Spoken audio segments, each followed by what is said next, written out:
शांति। विदुर जी महाराज ने कई प्रश्न किए और सब प्रश्नों के उत्तर श्री मैत्रेय मुनि देते हैं और फिर यहां से मैत्रेय मुनि ही कथा सुनाना प्रारंभ करते हैं।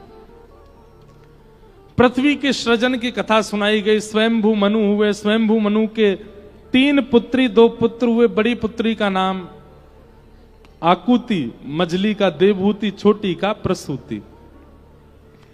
देवहूति माता का विवाह कर्दम प्रजापति के साथ में हुआ, कर्दम ऋषि के साथ में हुआ और कर्दम ऋषि देवहूति माता के यहां भगवान कपिल रूप धारण करके प्रकट हुए। बोलो कपिल भगवान की।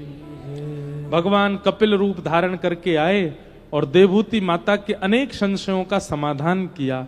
ऐसे कपिल देवहूति संवाद को हम प्रणाम करते हैं। अब हम केवल चरित्रों को प्रणाम मात्र करते हुए चलेंगे। ठाकुर जी का मंगल जन्मोत्सव भी मनाना है। आगे भागवत जी में सती चरित्र सुनाया गया, तत्पश्चात ध्रुव जी की कथा सुनाई। भगवान के परम भक्त श्री ध्रुव जी महाराज, ध्रुव जी कैसे वन में गए कथा सबको पता है। मां की आज्ञा मान करके बाल अवस्था में ही वन में चले गए। इनके गुरु श्री नारद जी ने आकर के 12 मंत्र प्रदान किया। ओम नमो भगवते वासुदेवाय। इस 12 मंत्र का 5 महीने तक जप किया श्री ध्रुव जी महाराज ने और 5 महीने अत्यंत कठिनाइयों के साथ जप करना प्रारंभ किया। उसी का फल मिला कि उस मंत्र के प्रभाव से भगवान का एक दिव्य स्वरूप श्री हरि के रूप में गरुण पर विराजमान होकर के शंख चक्र गदा पद्मधारी भगवान श्रीमन नारायण प्रकट होकर के ध्रुव जी को दर्शन दिया। ध्रुव जी ने भगवान की स्तुति गाई और स्तुति गाते हुए ठाकुर जी को अत्यंत प्रसन्न किया। भक्ति मोह प्रवहताम त्वयि में प्रसंगो भूयादनंत महताम अमलाशयानाम ये नांजसोल्वणुमुरुव्यसनम भवाब्धिम निश्चय भवद गुण कथामृत पान मत्तः। एक बात बहुत ध्यान से सुनिएगा। ध्रुव जी महाराज अपनी स्तुति में एक बात कहते हैं।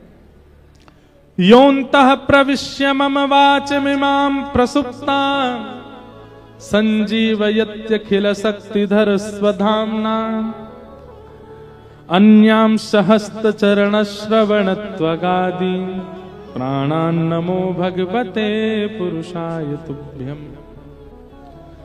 ध्रुव जी महाराज कहते हैं, बहुत ध्यानपूर्वक सुनिएगा। कई लोग केवल दर्शन में रुचि रखते हैं। उनको बिहारी जी के दर्शन करा दो, राधा वल्लभ जी के दर्शन कराओ, राधा रमण जी दर्शन कराओ, वृंदावन घुमा दो, गोवर्धन घुमा दो, बरसाना घुमा दो, नंदगांव घुमा दो, 84 कोस के दर्शन करा दो, यहाँ कांगड़ा मैया के दर्शन कराओ, नैना देवी के दर्शन कराओ, चिंतपूर्णी मैया के दर्शन सब जगह के करा दो, लेकिन उनको मंदिर का प्रसाद दे दो। होटल पे खाएंगे हम तो, मंदिर का प्रसाद नहीं चाहिए। मतलब नेत्रों में तो भक्ति है पर जिह्वा में भक्ति नहीं है। प्रसाद कहां का पाएंगे? बहुत लोगों को जानता हूं मैं, हम नाथद्वारा जाते रहते हैं। अब तो कथाओं की वजह से नहीं जा पाता। नाथद्वारा का मेरा नियम है, नाथद्वारा अगर मैं हूं तो रसोई बनेगी नहीं, ठाकुर जी का ही प्रसाद आएगा मंदिर से, वही पाऊंगा। और कई बार ऐसे लोगों को मैं ले गया साथ में। एक बार उन्होंने प्रसाद, अब देखो मंदिर का जो प्रसाद होता ना, उसमें ऊपर से नमक नहीं डालना चाहिए, ऊपर से नींबू नहीं डालना चाहिए, ऊपर से कुछ भी नहीं। जैसा ठाकुर जी ने भोग पाया वैसे ही पाना चाहिए। अब कई बार होता है कि भाई नमक आदि कम रह गया कहीं पर आप यदि भगवत प्रसाद के प्रति अन्न की भावना रखोगे तो आपको कमी का अनुभव होगा। प्रसाद के प्रति प्रसाद की भावना रखोगे कभी आपको कमी नहीं लग सकती, अच्छा ही लगेगा। जगन्नाथ जी का महाप्रसाद पाव भात क्या अद्भुत लगता है, आनंद आ जाता है महाराज, नेक में ही पेट भर जाता है। लेकिन कई लोगों को हमने देखा, वो एक बार प्रसाद पाने के बाद उनको पता चल जाता है सामान्य टेस्ट है, अगली बार नहीं हमारा पेट भरा है हम नहीं खाएंगे, तब तो चले जाते हैं, फिर बाहर कहीं होटल पे खाते दिख जाते हैं। ऐसों के प्रति क्या भावना आती है? बोले इनके नेत्रों में तो भक्ति है, इनको तीर्थों में घुमा दो, दर्शन करा दो, पर जिह्वा में भक्ति नहीं है, स्वाद में भक्ति नहीं है।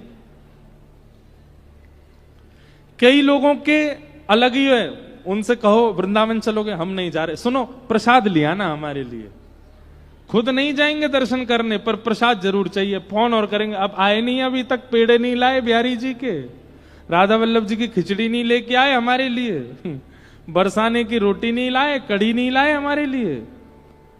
उनकी जीव में भक्ति है, उनकी आंखों में भक्ति नहीं है। कईयों की आंखों में भी भक्ति होती है, कईयों के जीव में भी भक्ति, कान में भक्ति नहीं है। उनको दर्शन करा दो, प्रसाद पवा दो, कथा नहीं सुन पाएंगे, नींद आ जाती है हमको, हमारी निद्रा बहुत तेज हो जाती है, हमको नींद आने लगती है। कई लोग हैं उनकी ऐसी निद्रा है, कथा प्रारंभ होते ही सोते हैं और विश्राम होते ही उठते हैं, पूरी कथा में ही नींद आती है उनको। विचित्र लोग हैं। यहां तो हमें अभी तक कोई दिखा नहीं है ऐसा, और कोई गुपचुप बैठा हो चुपके तो बात अलग है। एक तो मेरी दृष्टि भी बहुत कम घूमती है, मैं इधर वालों को इधर तो देखता ही नहीं हूं, मैं तो सामने बैठे देखता कथा करता रहता हूं। पर कई लोगों की निद्रा बड़ी प्रचंड होती है, उनकी नेत्रों में भक्ति है, जीव में भक्ति है, पर कानों में श्रवण नहीं करते। कई लोग हैं उनके पैरों में भक्ति होती है। कैसी भक्ति? परिक्रमा लगवा लो, महाराज गिरिराज जी की लगवा लो, 3 कोस की लगवा लो, 84 कोस की लगवा लो, कीर्तन भजन में खूब कुदा कुदा के नृत्य करवा लो, पर अन्य कोई भक्ति में वो निपुण दिखते नहीं। पर श्री प्रहलाद जी महाराज कहते हैं, भैया तुम्हारे पास जितनी इंद्रियां हैं, ये सब इंद्रियां ठाकुर जी ने प्रदान की हैं। जिस प्रकार संकट की घड़ी में धन से सहायता करने वाले के आप सदा ऋणी रहते हो, संकट की घड़ी में आपको किसी भी प्रकार से सहायता करने वाले व्यक्ति की आप सदा धन्यवाद ज्ञापन करते हो, ऐसे ही संपूर्ण जीवन जीने के लिए 10 इंद्रियां देने वाले भगवान को 10 इंद्रियां समर्पित करके धन्यवाद किया करो। एक भी इंद्रिय बचनी नहीं चाहिए ठाकुर जी से। दर्शन को नैना तपे, वचन सुनन को कान। एक बहन आई मुझसे मिलने के लिए, मुझसे क्या बोली पता है? रो रही थी। मैंने कहा क्या हो गया? बोली मेरे मन में ये बात आती है कि आप मीठा गाते हो। मैंने कहा तो इसमें रोने की क्या बात है? लाओ सिंदूर खिला दो हमको, गला बैठ जाएगा हमारा, खुश हो जाना। नहीं इसलिए नहीं रो रही हूं। मैंने कहा तो आप मीठा गाते हो, एक आप सामान्य से एक व्यक्ति हो, इतना मीठा गाते हो, आपको बनाने वाले ठाकुर जी कितना मीठा गाते होंगे। तो मैंने कहा आप रो क्यों रही हो? बोले मैं इसलिए रो रही हूं कि आप सुनने को मिल गए, इतने लोग सुनने को मिल गए, कभी ठाकुर जी के स्वर सुनाई देंगे कि नहीं? बताओ। ऐसी भी लोगों की यहां तक भी चिंतन करते हैं लोग। हमारी एक भी इंद्रिय, श्री डोंगरे जी महाराज अपनी कथा में कहते थे, अगर एक भी इंद्रिय ठाकुर जी की सेवा से वंचित है, लिखवा लीजिएगा, उसी इंद्रिय से आप पाप करने लग जाओगे। आपकी यदि श्रवण में रुचि है, आपकी यदि गायन में रुचि है, आपकी यदि नृत्य में रुचि है, पर दर्शन में रुचि नहीं है, तो नेत्रों से ही आप कुभाव का दर्शन करोगे। दर्शन में रुचि है पर सुनने में रुचि नहीं है, तो सुनने से ही पाप करोगे। दर्शन और श्रवण में रुचि है पर गायन में रुचि नहीं, तो जीव से ही गंदा संदा बोलते रहोगे। एक भी इंद्रिय ठाकुर जी से बचे ना। गोवर्धन वासी सांवरे, गोवर्धन वासी सांवरे, लाल तुम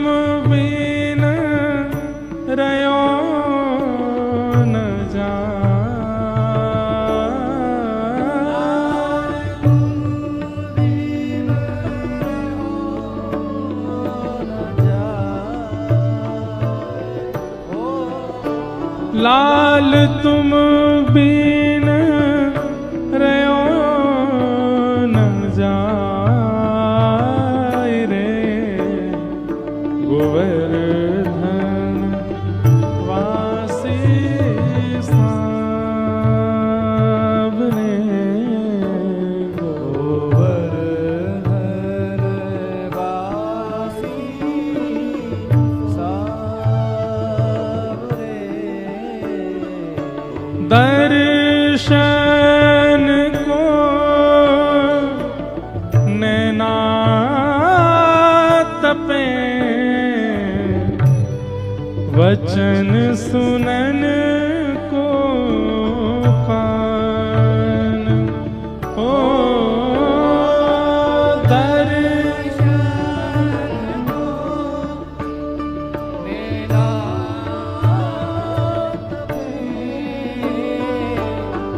वचन सुनन को